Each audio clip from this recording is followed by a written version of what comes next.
All right, y'all, we are going to get started here with solving for the inverse. So far you've been looking at just the table of values and how the x and y values switch.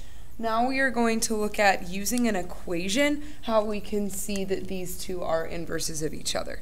Just a quick reminder that inverse here means to switch x and y.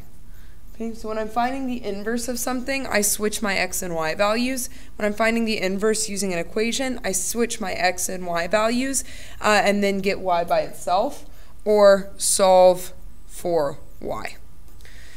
So what I'm going to do here, this is the equation that I'm trying to find the inverse of, and I've got y is equal to 2 to the power of x. So with inverse, again, the first thing that I always do is switch my x and y values. When I do this, I draw blanks where x and y are supposed to be.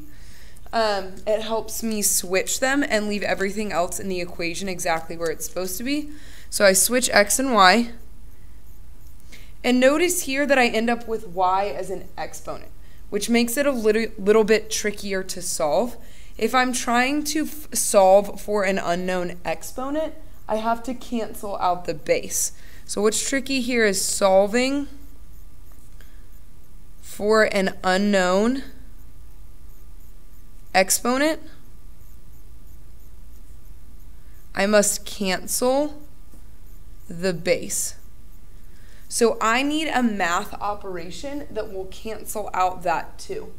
Okay, we'll cancel out that base of 2.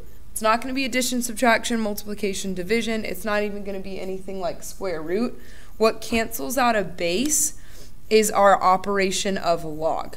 So log cancels out a base to the power. Just like last class, we looked at ln canceled out a base of e, because this is natural log, so it's just a log canceling out a base.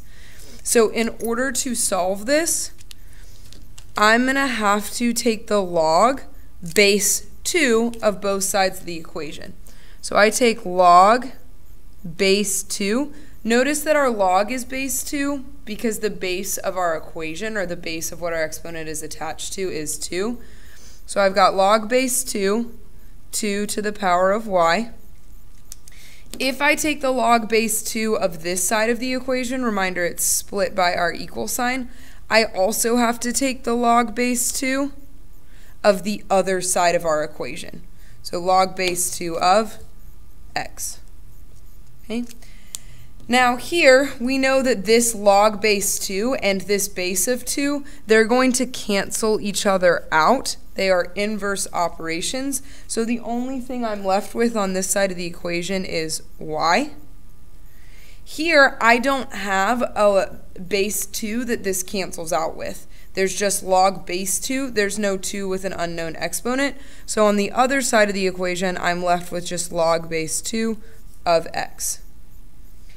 So there you can see we have proved that given the equation, y equals 2 to the power of x is the inverse of log base 2 of x is equal to y.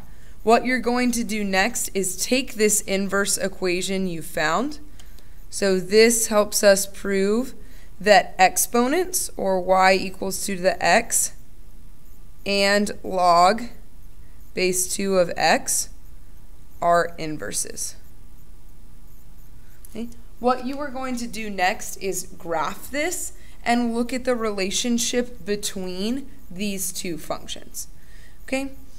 So I'm going to pause the video here. I'm not going to make a second video, but what we're going to do next is you are going to go through this part and find the relationship between the log and exponential function.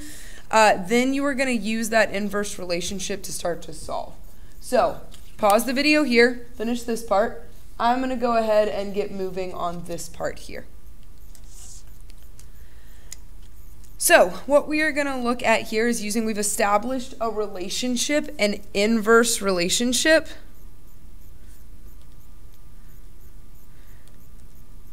between log base x, or base b of x, and b to the power of x. So whatever the base of the log is has to be the base of the exponent as well, but these operations undo each other. Let's see how we can start to use that in solving.